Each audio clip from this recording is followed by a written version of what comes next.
সরকারের কেন্দ্রীয় প্রতিমন্ত্রী শ্রী শিক্ষা এবং উত্তর পূর্ব উন্নয়নের শ্রী ডক্টর সুকান্ত মজুমদার মহাশয় উপস্থিত হয়েছেন ভারত সরকারের কেন্দ্রীয় নৌ পরিবহন এবং জলপথ পরিবহন প্রতিমন্ত্রী শ্রী শান্তনু ঠাকুর মহাশয়। আমি অনুরোধ করব শ্রী অমিত শাহ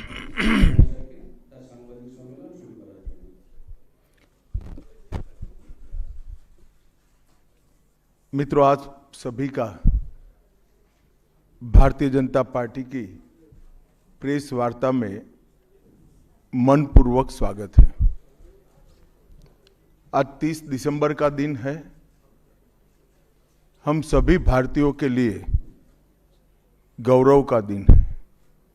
आज ही के दिन 1943 में बंगाल की भूमि के सुपुत्र और देश के महान स्वतंत्रता सेनानी नेताजी सुभाष चंद्र बोस ने पोर्ट ब्लेयर में पहली बार आजाद भारत का झंडा फहराने का काम किया था। तो एक प्रकार से हमारे आजादी के संग्राम का ये बहुत महत्वपूर्ण मकाम था। और इसके कई साल बाद, 8 दशक बाद, आज 30 दिसंबर को जब हम पीछे मुड़ कर देखते हैं तो बंगाल के लिए भी आज से लेकर अप्रैल तक का समय बहुत महत्वपूर्ण समय है। अप्रैल में बंगाल में विधानसभा के चुनाव होने जा रहे हैं। भय, भ्रष्टाचार, कुशासन और घुसपैठ की जगह विरासत, विकास और गरीब कल्याण की एक मजबूत सरकार बनाने का बंगाल की जनता का संकल्प बंगाल में जहां पर भी जाते हैं वहां दिखाई पड़ता है। तृणमूल कांग्रेस के 15 साल के शासन में भय, भ्रष्टाचार और कुशासन और विशेषकर घुसपैठ से बंगाल की जनता चिंतित भी है, भयभीत भी है और आशंकित भी है। हम भारतीय जनता पार्टी के सभी कार्यकर्ता बंगाल की जनता को आश्वासन भी देना चाहते हैं और वादा भी करना चाहते हैं कि मोदी जी के नेतृत्व में बंगाल में भारतीय जनता पार्टी की सरकार बनने के साथ ही यहां की विरासत को हम पुनर्जीवित करेंगे।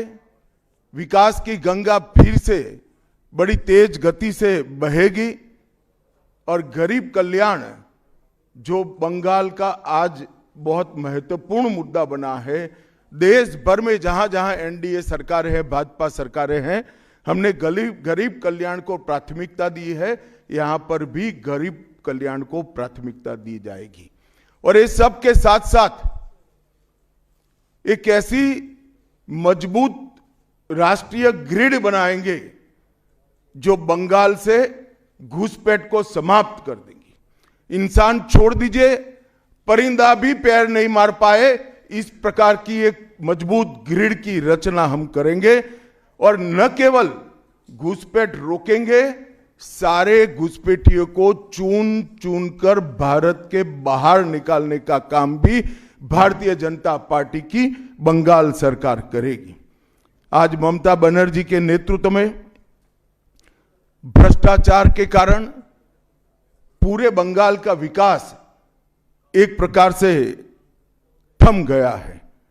मोदी जी की सारी लाभकारी योजनाएं जो पूरे देश में गरीबी का उन्मूलन कर रही है, यहां पर टोल सिंडिकेट के भेंट चढ़ चुकी हैं और हर योजना डेड एंड पर पहुंच चुकी है। 14 सालों से भय और भ्रष्टाचार ये बंगाल का पहचान बना हुआ है। बीजेपी सरकार का संकल्प 15 अप्रैल 2026 के बाद जब भाजपा सरकार बनेगी, बंग गौरव, बंग संस्कृति, उसके पुनर्जागरण की हम फिर से शुरुआत करेंगे। और विवेकानंद जी, बंकिम बाबू और गुरुवर टैगोर और श्यामा प्रसाद मुखर्जी के स्वप्न का बंगाल बनाने का हम फिर से एक बार प्रयास करेंगे। और आज मैं फिर से एक बार कहना चाहता हूं, भारतीय जनता पार्टी के लिए ये बंग भूमि बहुत पवित्र और बहुत मायने रखने वाली है, क्योंकि हमारी स्थापना, भारतीय जनता पार्टी की स्थापना, भारतीय जनसंघ की स्थापना यही बंग भूमि के बड़े नेता श्यामा प्रसाद मुखर्जी ने की है। भारतीय जनता पार्टी की स्थापना से स्वामी विवेकानंद और बंकिम चंद्र चट्टोपाध्याय, इनका अनुकरण भारतीय जनता पार्टी ने अपने सभी सिद्धांतों के अंदर किया है। मित्रों, आज जब मैं कह रहा हूं कि इस बार 26 के बंगाल के विधानसभा चुनाव में बंगाल में हमारी सरकार बनेगी, इसका मजबूत आधार भी भारतीय जनता पार्टी के पास है। मैं आपको 2014 से 2024 तक के चुनाव के यात्रा के परिणामों को बताना चाहता हूं। 2014 के लोकसभा चुनाव में हमें 17% वोट मिले थे और 2 सीटें मिली। मेरी बात जरा सभी पत्रकार बंधु ध्यान से सुने। 2014 के चुनाव में हमें 17% वोट, 19 के लोकसभा चुनाव में हमें 41% वोट मिले और 18 सीटें मिली। और 21 के विधानसभा चुनाव में हमें 38 वोट मिले और 77 सीटें मिली। ये बहुत बड़ा अंतर है। जिस पार्टी को केवल 3 सीट मिले थे, वो पार्टी 5 साल के ही अंतराल में 77 सीट प्राप्त करी। और इसका नतीजा देखिए, कांग्रेस, जिसकी एक प्रकार से स्थापना ही बंगाल से शुरू हुई, वो कांग्रेस पार्टी बिग जीरो पर पहुंच गई। और 34 साल तक शासन करने वाला कम्युनिस्ट गठबंधन भी एक भी सीट प्राप्त नहीं कर पाया और हमने मुख्य विपक्ष का स्थान प्राप्त किया। आज शुभेंदु जी मेरे साथ यहां पर बैठे हैं, वो हमारे प्रतिपक्ष के नेता हैं। 24 के चुनाव में भी हमने 39% वोट प्राप्त किया, 12% सीट प्राप्त की, 12 सीटें प्राप्त की। और 26 में हम निश्चित रूप से प्रचंड बहुमत के साथ भारतीय जनता पार्टी की सरकार बनाने वाले हैं। मित्रों, ये 24 से अब तक का समय भारतीय जनता पार्टी के लिए बहुत शुभांकर सिद्ध हुआ है। 24 में लगातार तीसरी बार नरेंद्र मोदी जी इस देश के प्रधानमंत्री बने। उसके बाद महाराष्ट्र में, हरियाणा में, दिल्ली में और अब बिहार में भारतीय जनता पार्टी की सरकारें बनी हैं। 24 के चुनाव में उड़ीसा और आंध्र प्रदेश में भी पूर्ण बहुमत की भाजपा की और एनडीए की सरकार बनी है। मुझे पूरा भरोसा है कि 2026 में बंगाल में 2/3 बहुमत के साथ भारतीय जनता पार्टी की सरकार बनेगी। ये बंगाल की जनता तय कर बैठी है। मित्रों, जहां पर भी बंगाल में जाते हैं, पूरे बंगाल की जनता घुसपैठियों से त्रस्त है। क्या कोई राज्य सरकार ऐसी हो सकती है जो घुसपैठियों की पनाहगाह अपने राज्य को बना दे? राष्ट्रीय सुरक्षा पर एक कितना बड़ा खतरा है, इसका जवाब बंगाल की मुख्यमंत्री ने बंगाल के चुनाव में दे। घुसपैठ रोकने के लिए उनके पास क्या योजना है? आर्टिकल 370 हटता है, वो विरोध करती है। सीएए लाकर बंगाल के शरणार्थियों को नागरिकता देने का हम कार्यक्रम करते हैं, वो विरोध करती है। और वो ठीकरा फोड़ते हैं कि बीएसएफ है, वो रोक नहीं रही है। ममता जी, मैं आज आपको इस सार्वजनिक प्रेस वार्ता में पूछना चाहता हूं कि कौन सी सरकार है बांग्लादेश की पूरी सीमा पर जो वाड़बंदी करने के लिए, बॉर्डर पर फेंसिंग करने के लिए जमीन नहीं देती है? अगर आप जवाब न दे पाए तो मैं ही देता हूं, आपकी ही सरकार है जो जमीन नहीं देती है, जिसके कारण फेंसिंग का काम समाप्त नहीं होता है। फिर भी भौगोलिक रूप से कठिन सीमा पर से कोई घुस कर आता है तो कहां जाता है? सबसे पहले बंगाल के गांव में जाता है। आपका पटवारी क्या कर रहा है? आपका थाना क्या कर रहा है? क्यों इसको अरेस्ट नहीं किया जाता? क्यों उस पर केस दर्ज नहीं होता? क्यों इसको वापस भेजा नहीं जाता? जवाब है क्या आपके पास? क्या बंगाल की मुख्यमंत्री जवाब दे सकती है कि असम में घुसपैठ क्यों बंद हो गई? त्रिपुरा में घुसपैठ क्यों बंद हो गई? गुजरात और राजस्थान की बॉर्डर पर घुसपैठ क्यों नहीं होती है? पंजाब की बॉर्डर पर घुसपैठ क्यों नहीं होती है? कश्मीर की बॉर्डर पर घुसपैठ क्यों नहीं होती है? सिर्फ बंगाल में क्यों होती है? क्योंकि आपकी निगहबानी में घुसपैठ कराई जाती है और बंगाल को धीरे धीरे डेमोग्राफी चेंज कर आपकी वोट बैंक को पुख्ता करनी चाहती है। मगर ये लंबा नहीं चलेगा। बंगाल की जनता अब जान गई है और इसके खिलाफ लामबंद भी हो रही है। और मुझे मालूम है अगला चुनाव घुसपैठियों को निकालने के मुद्दे पर और घुसपैठ रोकने के मुद्दे पर लड़े जाना वाला है, क्योंकि न केवल ये बंगाल का मामला रहा है। मैं आज बंगाल की जनता को इस प्रेस वार्ता के माध्यम से बताने आया हूं कि बंगाल की बॉर्डर से हो रही घुसपैठ सिर्फ बंगाल का मामला नहीं रहा है, अब ये राष्ट्रीय सुरक्षा का मामला है। देश की संस्कृति को बचाना है, देश की सुरक्षा को सुनिश्चित करना है, तो बंगाल की बॉर्डर सील कर दे, ऐसी देशभक्त सरकार यहां लानी पड़ेगी जो ममता बनर्जी नहीं कर सकती, केवल और केवल भारतीय जनता पार्टी कर सकती है। घुसपैठ के अलावे भ्रष्टाचार से पूरी बंगाल की जनता त्रस्त है। रोजवेली चिटफंड घोटाला, कैश फॉर क्वेरी घोटाला, एसएससी घोटाला, नगर पालिका नगर नियम का भर्ती का घोटाला, गाय तस्करी का घोटाला, राशन पीडीएस का घोटाला, मनरेगा का घोटाला, पीएम आवास का घोटाला, इतने सारे घोटाले हैं कि मैं पूरा लिस्ट पढ़ूंगा तो मेरी प्रेस कॉन्फ्रेंस का पूरा हिस्सा ही उसमें चला जाएगा। अब क्या ममता बनर्जी इस बात का जवाब दे सकती है कि आपके मंत्रियों के ठिकाने पर से 27 करोड़ रुपया मिलता है, जिसको गिनते गिनते नोट गिनने की मशीन भी गर्म होकर बंद हो जाती है? बंगाल जैसे गरीब राज्य के अंदर 27 करोड़, 20 करोड़, 15 करोड़ ये राशि मिल रही है, आपकी कोई अकाउंटेबिलिटी नहीं है।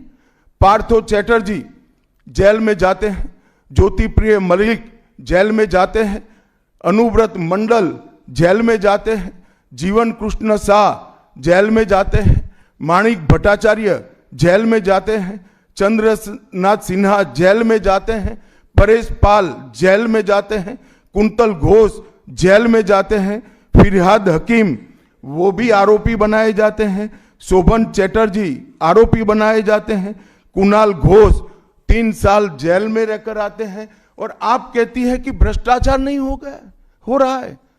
आप आंख मूंद लिए ही हो भ्रष्टाचार के लिए, मगर बंगाल की जनता अपनी आंख बंद कर कर नहीं बैठी है।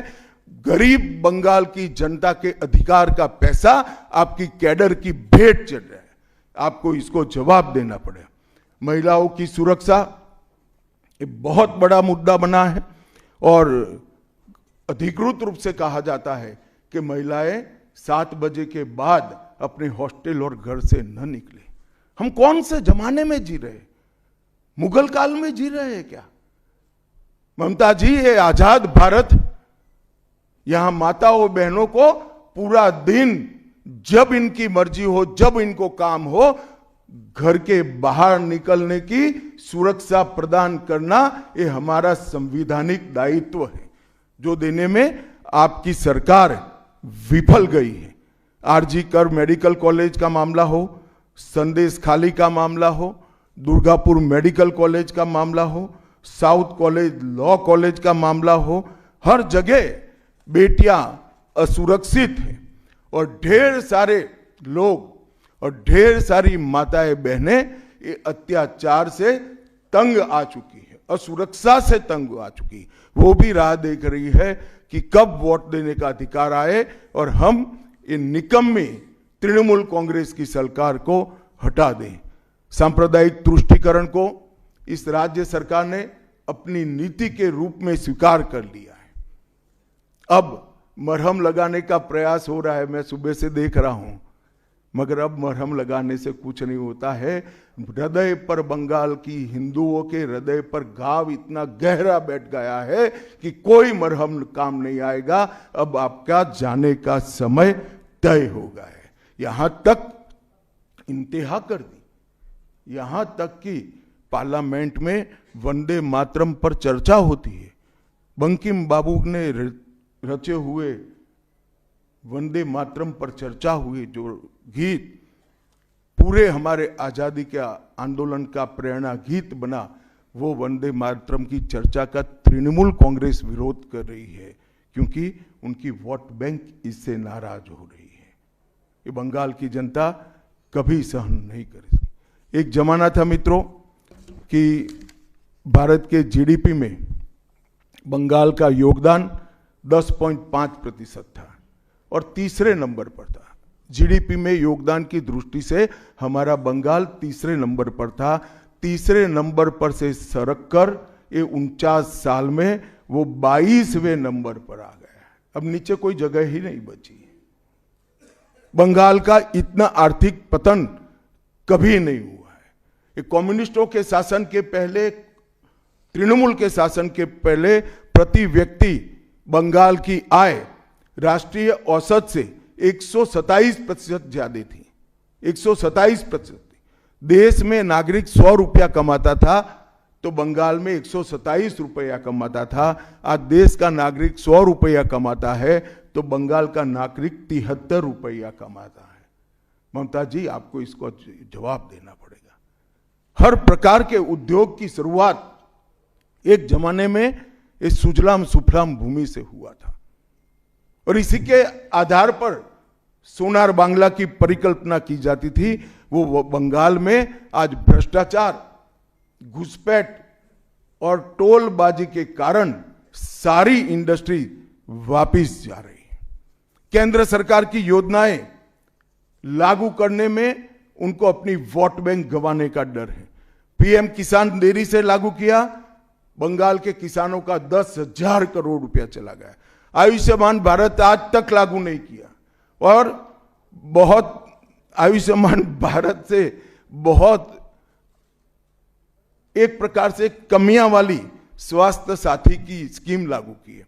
मुझे बताइए, कोई बंगाल का नागरिक भारत में कहीं जाता है और बीमार पड़ गया, स्वास्थ्य साथी स्कीम उसको बाहर के अस्पताल में इलाज करवा पाएगी क्या? नहीं करवा पाएगी। क्या गुनाह किया है बंगाल के गरीबों ने?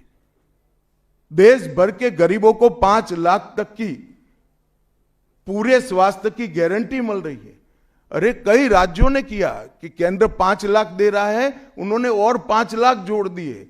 आप केंद्र के 5 लाख इसलिए स्वीकार नहीं करना चाहते हो कि नरेंद्र मोदी से आपको डर है। डर तो ठीक ही है, क्योंकि मोदी जी की लोकप्रियता बंगाल में दिन प्रतिदिन बढ़ती है, मगर इसके कारण गरीबों का आप नुकसान कर रही हो। वो बंगाल के गरीब जरूर। हिंसा और प्रतिशोध की राजनीति, पूरा देश ऐसी आशा करता था कि यहां से कम्युनिस्ट जाने के बाद हिंसा और प्रतिशोध की राजनीति समाप्त हो जाएगी, मगर हुआ उल्टा। इन्होंने तो कम्युनिस्टों को भी अच्छा कहला दिया। मित्रों, अब तक 300 से अधिक भारतीय जनता पार्टी के कार्यकर्ता मारे गए हैं। 21 के चुनाव के बाद लगभग 3000 कार्यकर्ता विस्थापित बनकर आज भी अपने गांव में नहीं लौटे हैं। उनको दबाव बनाया जाता है कि आप तृणमूल का झंडा उठाओ तभी गांवों को रहने देंगे। क्या ये स्वस्थ लोकतंत्र की निशानी है? कोई व्यक्ति अपने किसी राजनीतिक दल में काम करना है, वो स्वतंत्र रूप से तय नहीं कर पाएगा। वो ममता जी मुख्यमंत्री की चैम्बर से तय करेगी क्या? ममता जी, जितना भी प्रताड़ना करना हो करो, बंगाल की जनता अब तय कर कर बैठी है।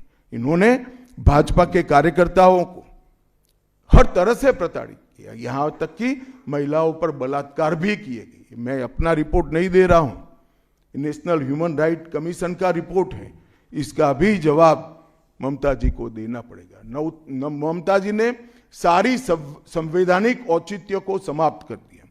किसी भी राज्य में प्रधानमंत्री जाते हैं तो वो देश के प्रधानमंत्री होते हैं। कई राज्यों में हमारी सरकार नहीं, कहीं ऐसा व्यवहार नहीं होता। वंदे भारत ट्रेन देने प्रधानमंत्री आते हैं, ममता जी स्टेज पर नहीं जाती हैं। कई प्रकार के भारत सरकार के सुप्रीम कोर्ट के आदेश से बने हुए, मेरी बात ध्यान से सुनिएगा, सुप्रीम कोर्ट के आदेश से बने हुए भारत सरकार के डीओपीटी के रूल्स ये तोड़ देती है, मरोड़ देती है। डीजीपी और मुख्य सचिवों की अपॉइंटमेंट में मनमानी करती है। रिटायर्ड होने के बाद सलाहकार बनाकर प्रॉक्सी डीजीपी और प्रॉक्सी सीएस बैठाने का काम करती है।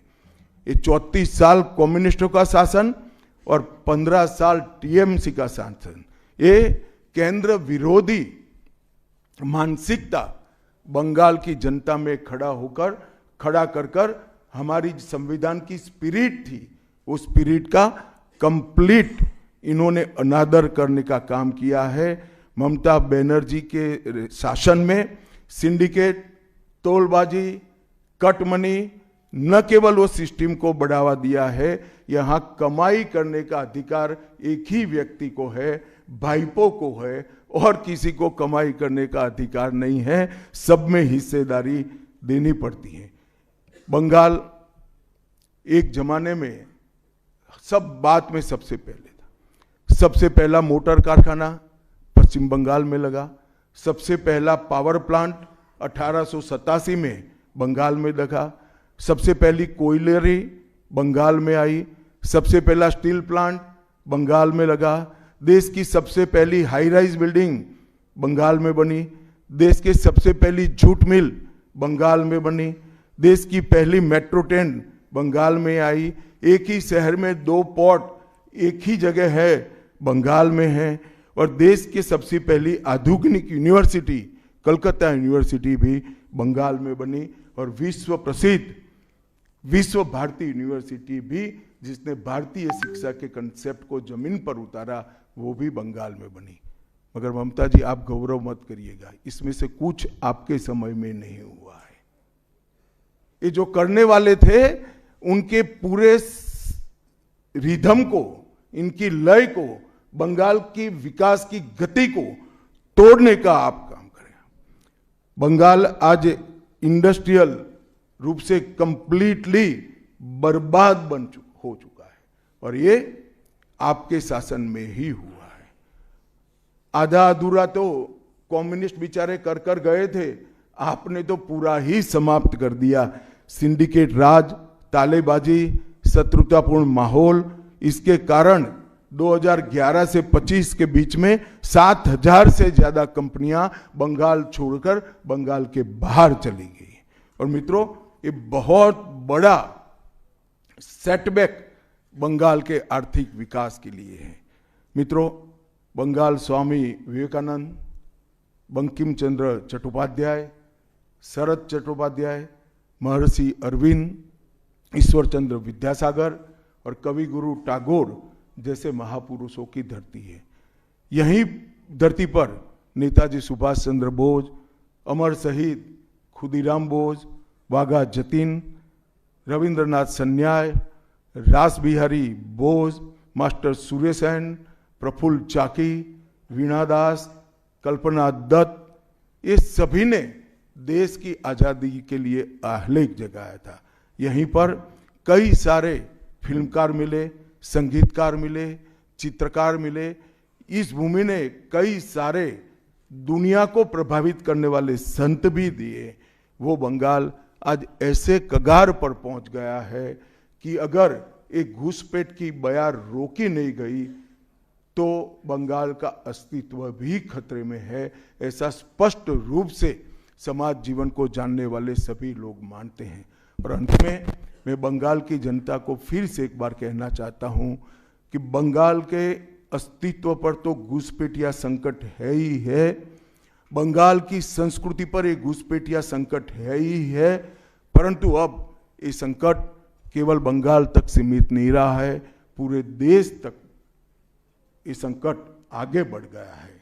मेरा आप सभी से करबद्ध निवेदन है, आपने लंबे समय तक कांग्रेस को मौका दिया, 34 साल तक कम्युनिस्ट पार्टी को मौका दिया, 15 साल तक ममता बनर्जी को मौका दिया। इनका ट्रैक रिकॉर्ड नीचे नीचे नीचे गिराने का है, अब इससे नीचे कोई जगह नहीं बची है। और भारतीय जनता पार्टी का रिकॉर्ड है, जहां भारतीय जनता पार्टी की सरकारें आई वो राज्य बीमारू राज्यों में से समृद्ध राज्य बनने की कगार में आगे बढ़े हैं। पूरा देश मोदी जी के नेतृत्व में आगे बढ़ रहा है, पूरा देश मोदी जी के नेतृत्व में सुरक्षित हो रहा है, पूरे देश में भारत की संस्कृति, भारत के धर्म, भारत की भाषाएं मोदी जी के नेतृत्व में आगे बढ़ रही है, फल फूल रही है। बंगाल की जनता को मैं विनती करता हूं कि मोदी जी के नेतृत्व में पूर्ण बहुमत की, प्रचंड बहुमत की एक भारतीय जनता पार्टी की सरकार बनाइए। हम कवि गुरु की कल्पना का, विवेकानंद की कल्पना का, बंकिम बाबू की कल्पना का बंगाल बनाएंगे, सोनार बांग्ला बनाएंगे और निश्चित रूप से काम भारतीय जनता पार्टी की सरकार ही कर सकती है, ऐसा मेरा विश्वास है। तो फिर से एक बार समग्र बंगाल की जनता को करबद्ध निवेदन में करना चाहता हूं कि बंगाल में हमें पूर्ण बहुमत दीजिए। बंगाल और पूरी भारत को सुरक्षित करने के लिए ये चुनाव में बाकी सारी चीजें छोड़कर भारतीय जनता पार्टी को जिताने का काम करिए। धन्यवाद। कौन बोलते जाओ नाम भाई? आनंदबाजार कोई जल्दबाजी मत करना, मैं समय लेकर आया हूं, आराम से बात करूंगा। राजू चक्रवर्ती बर्तमान।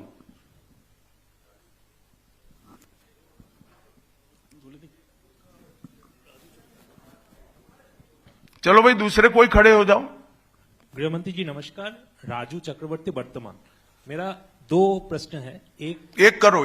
अच्छा, 2014 के बाद आप जब पार्टी और एडमिनिस्ट्रेशन में बहुत सारे संस्कार लाए, 75 साल के बाद कोई भी लीडर या फिर मंत्री हो उसको मार्गदर्शक के भूमिका में जाना पड़ता है। तो आपको क्या लगता है अभी हाईएस्ट लेवल पे जो भी है पार्टी या फिर एडमिनिस्ट्रेशन में, वो 75 साल हो गया, उसको अपने आप वानप्रस्थ में जाना चाहिए? चलिए मैं बुलाकर आपको बताऊंगा। तुम बंगाल की चिंता करो भैया, मेरी पार्टी की क्यों चिंता कर रहे हो?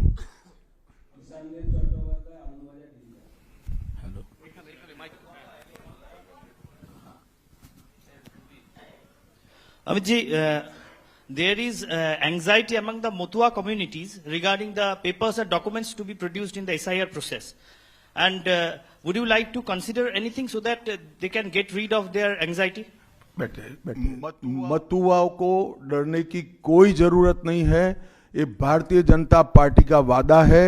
जो शरणार्थी बंगाल में आए हैं वो भारत के नागरिक है, इनका कोई नुकसान नहीं कर सकता, ममता बनर्जी भी नहीं कर सकती। Amit ji, this is Atri Mitra from Indian Express. पिछले कई इलेक्शन में हम लोग देखे हैं कि your ground level organisation was failed to dominate in the day of election with TMC.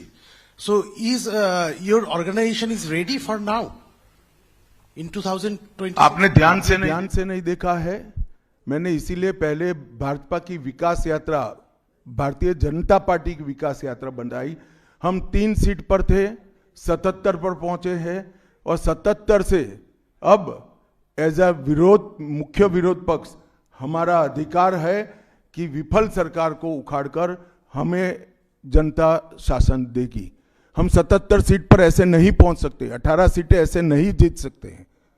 हमारा काम बूथ तक पहुंच चुका है, इसी के कारण हमें सफलता मिली है। संजीत बख्शी, दूरदर्शन। आप विकास की बात कर रहे थे। हम अलग अलग शहर में जब मेट्रो की बात करते हैं तो हम मेट्रो की सूचना, घोषणा देखते हैं और बाद में 2-3 महीने बाद मेट्रो चढ़ते हैं। लेकिन कोलकाता में हम देखते हैं कि हम बचपन से मेट्रो का काम चलते रहते हैं और खास तौर से मैं जब ऑफिस जाता हूं देखता रहता हूं कि एक जगह है जहां पे मेट्रो का काम आधा अधूरा पिछले कई सालों से है और 2-3 बार हाईकोर्ट का इंटरवेंशन के बावजूद भी वो काम हो नहीं पा रहा है और इसीलिए कई सारे जो यात्री है काफी उसका दिक्कत हो रही है। तो ये जो इस यहाँ पे विकास का काम इस तरह से केंद्र और प्रदेश की खींचतानी में रुकावट देखते हैं, इसमें कैसे इसका इलाज किया जाता है? बैठ जाइए। देखिए, भारत सरकार पूरे देश में इंफ्रास्ट्रक्चर के डेवलपमेंट के लिए बहुत सारे काम कर रही है।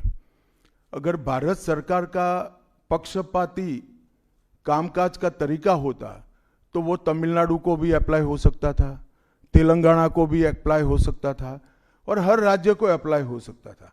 सभी जगह इंफ्रास्ट्रक्चर के काम अच्छे चल रहे हैं। सिर्फ बंगाल में तकलीफ क्यों आ रही है? क्योंकि मेट्रो हवा में नहीं चल सकता, भूमि चाहिए। भूमि पर जो एंक्रोचमेंट है वो खाली कराने का काम राज्य सरकार का है। यहां भारत सरकार जो भी योजना लाए इसका विरोध करना, ये मानसिकता से सरकार चल रही है, जो बंगाल का भी भला नहीं कर रही है, देश का भी भला कर रही है। क्यों तमिलनाडु की मेट्रो में प्रॉब्लम नहीं हो रहा है? क्यों तेलंगाना की मेट्रो में प्रॉब्लम नहीं हो रहा है? यूपी में लखनऊ में मेट्रो तब लगी जब अखिलेश जी मुख्यमंत्री थे, वहां पर भी प्रॉब्लम नहीं हुआ। मेरा तो आपसे आग्रह है, इतने अभ्यासु पत्रकार हो, कुछ पत्रकारों का संघ बनाकर इसके डेप्थ में जाकर व्हाइट पेपर बाहर निकालो कि सारी योजनाएं क्यों अटक गई है, तो आपको मूल कारण मालूम पड़ जाएगा। एबीपी।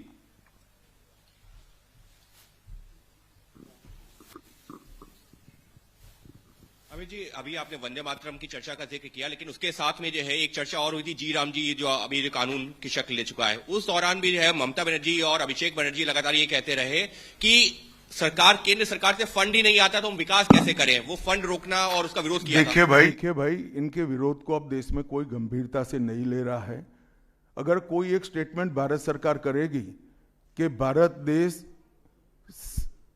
कोई भी क्षेत्र में सबसे पहले आएगा तो भी ये विरोध करेंगे। विरोध उनका स्वभाव हो चुका है। इनके विरोध को कोई गंभीरता से नहीं ले रहा है, ना जमीन पर इसका कोई विरोध का असर दिख रहा है। लोहिया, एनडीटीवी। गृहमंत्री जी नमस्कार। पहला सवाल यह है कि कई ऐसी केंद्र की स्कीम्स आती हैं जिनको बंगाल में इम्प्लीमेंट नहीं किया जाता है। कहा जाता है कि केंद्र कोऑपरेट नहीं कर रहा है और ये भी कहा जा रहा है कि अगर भारतीय जनता पार्टी की सरकार आई बंगाल में तो जो तृणमूल कांग्रेस की कल्याणकारी स्कीम्स हैं उन्हें रोक दिया जाएगा। आप कैसे देखते हैं इसको? देखिए, मैं बंगाल की जनता को यह अपप्रचार चल रहा है, इससे स्पष्ट रूप से भारतीय जनता पार्टी की ओर से कहना चाहता हूं कि भारतीय जनता पार्टी की सरकार बनने के बाद अभी की जो सरकार जो स्कीमों के नाम से जो कुछ भी चला रही है, एक भी स्कीम बंद नहीं होगा और हमारे घोषणा पत्र में हम जितने भी स्कीमें करेंगे उसको जमीन पर उतारेंगे। ये हमारा रिकॉर्ड है, ट्रैक रिकॉर्ड है, देश भर में है। उज्जवल राय, एएनआई। सर, आपने सबसे पहले ही घुसपैठियों की बात की है, जो सबसे बड़ा मुद्दा देश के लिए भी है और खासकर पश्चिम बंगाल जिस तरह से बांग्लादेश का अभी मौजूदा हालात है उसको देखते हुए। लेकिन जो सवाल आपने किया है उस पे प्रतिक्रिया ये मिलती है कि बीएसएफ तो केंद्र के अधीन है, आखिर ये विरोधाभास तुम कहां भाभी जी को याद करते थे? मैंने पहले ही जवाब दे दिया। बीएसएफ जब तक फेंसिंग नहीं होती है तब तक बीएसएफ सुरक्षा नहीं कर सकती है। बीएसएफ को भूमि देनी पड़ेगी फेंसिंग के लिए भारत सरकार को। मेरे स्तर पर मैंने 7 पत्र लिखे ममता बनर्जी को। ये 6 साल के अंदर 3 बार गृह सचिव यहां कर मीटिंग कर गए चीफ सेक्रेटरी से। मैं पूछना चाहता हूं तृणमूल कांग्रेस की सरकार को, जमीन देने में क्या डर है? कि आपकी कोई रिस्पॉन्सिबिलिटी नहीं है या आप घुसपैठ होने देना चाहते हो? और फिर भी नदी नाले जंगल कहीं से कोई घुसपैठिया आ जाता है, कहां आता है? सबसे पहले गांव के थाने और पटवारी के बगैर कोई रह सकता है? इसके डॉक्यूमेंट कौन बना रहा है? बंगाल सरकार बना रही है। देश भर से जो घुसपैठिए पकड़े जा रहे हैं, इनके पास से बंगाल के डॉक्यूमेंट, फर्जी डॉक्यूमेंट पकड़े जाते हैं। उन्होंने घुसपैठियों को अपनी वोट बैंक मजबूत करने के लिए राज्य सरकार की नीति के रूप में स्वीकार कर लिया है। इसलिए मैं कहता हूं कि तृणमूल कांग्रेस घुसपैठ नहीं रोक सकती। बंगाल की डेमोग्राफी खतरनाक तरीके से बदल रही है और आने वाला समय बहुत चिंताजनक है। 26 के चुनाव से पहले बंगाल में मंदिर मस्जिद की राजनीति शुरू हुई है। आपको पता होगा मुर्शिदाबाद में बाबरी मस्जिद का। एक मिनट, मंदिर और मस्जिद दोनों की राजनीति कौन कर रहा है? एक तृणमूल से निकले हुए एमएलए कर रहे हैं और एक तृणमूल कांग्रेस कर रही है। तो सवाल का एड्रेस गलत है, सवाल तो सही है। निर्माण से बंगाल और भारत में शांति का माहौल बिगड़ सकता है। देखिए, चुनाव के वक्त ये सब करने की परंपरा कितनी उचित है वो बंगाल की जनता को तय करना पड़ेगा, मगर मुद्दा यहां तक सीमित नहीं हुआ है।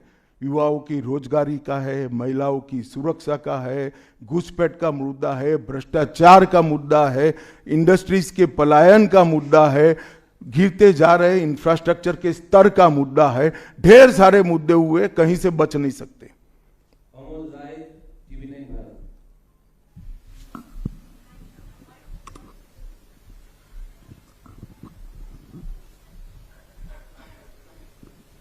सर मेरा एक प्रश्न ये है कि आज ममता बनर्जी लगातार 2 दिनों से का एक अपना स्वभाव है, लेकिन उनपे जो है तुष्टीकरण का आरोप लगाया जा रहा है और लगातार वो पहले भी मंदिर एक बनवाई है अभी उड़ीसा के तर्ज पे, और दूसरा एक और घोषणा उन्होंने कर दिया महाकाल मंदिर बनाने का। तो चुनाव की दृष्टि से क्या आपको लगता है कि इसका मैं तो भाई किसी भी कारण से मंदिर बनाते ही इसका स्वागत करता हूं, मगर बहुत देरी कर दी है उन्होंने। बांग्ला।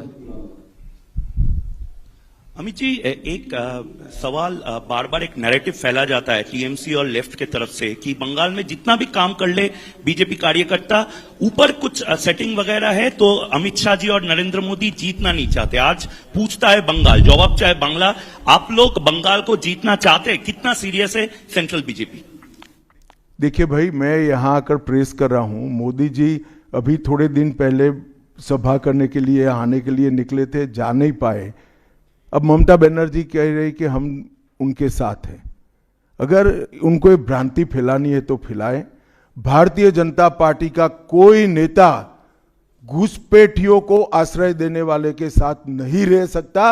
ये भारतीय जनता पार्टी का सिद्धांत है और हम सब भारतीय जनता पार्टी के कार्यकर्ता से लेके मोदी जी तक कटिबद्ध है कि मूल समेत तृणमूल कांग्रेस की सरकार को हम उखाड़ कर फेंक देंगे।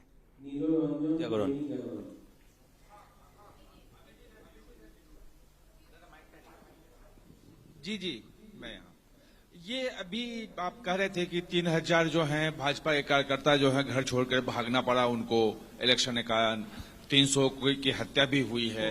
फ्री एंड फेयर इलेक्शन कैसे होगा अगर मतलब लोग जा ही नहीं पाएंगे बूथ पर? तो देखिए, ऐसी ही नीतियां अपनाई थी कम्युनिस्टों ने, मगर सत्ता परिवर्तन हुआ या नहीं हुआ। ऐसी ही नीतियां अपनाई थी उत्तर प्रदेश में समाजवादी पार्टी ने, सत्ता परिवर्तन हुआ या नहीं हुआ। लोकतंत्र में जनता महान होती है और जनता जब तय कर सकती है, कर लेती है, किसी भी तानाशाह का कुछ नहीं चलता। CNN News 18. So there has been a huge attack by the Trinamool leaders that the election commission is BJP commission. That's what they say, and whatever deletion is taking place, that is at the behest of BJP. So how do you react to that, sir? देखिए, ममता जी के पास से और कोई अपेक्षा रख नहीं सकते। उनके खिलाफ जजमेंट आएगा तो जुडिशरी बीजेपी की है, इलेक्शन कमीशन घुसपैठिया हटाएगा, SIR लाएगा तो इलेक्शन कमीशन बीजेपी का है। वो हारने के बाद शायद ऐसा कही कि मेरे कार्यकर्ता ही बीजेपी में चले गए।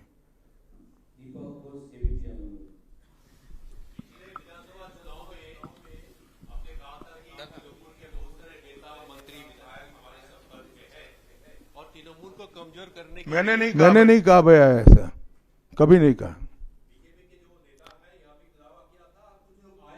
हाँ आए ही है।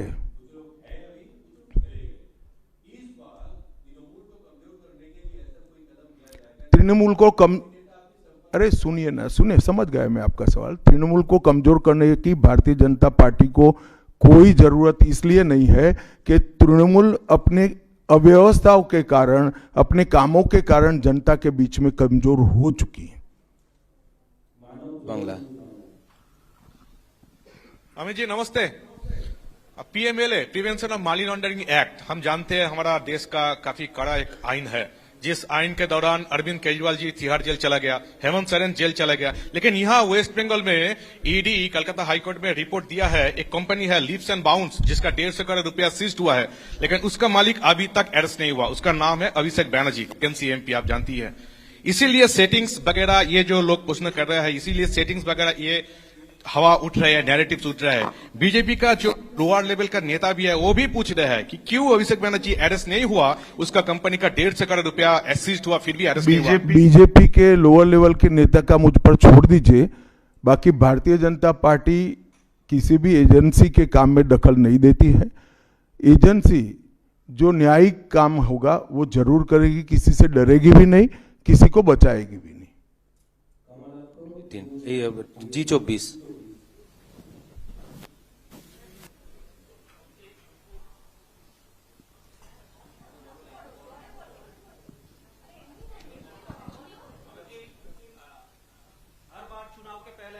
बंगाल आते हैं, अब तक एक टारगेट देते हैं बीजेपी लीडर और सभी को, तो इस साल 26 के चुनाव के पहले सुने नहीं, मैं कहा 2/3 बहुमत के साथ सरकार बनाएंगे, 2/3 मेजोरिटी के साथ सरकार बनाएंगे, तो टारगेट हो ही गया। चलिए धन्यवाद। अब सवाल फैब्रिकेट हो रहे हैं।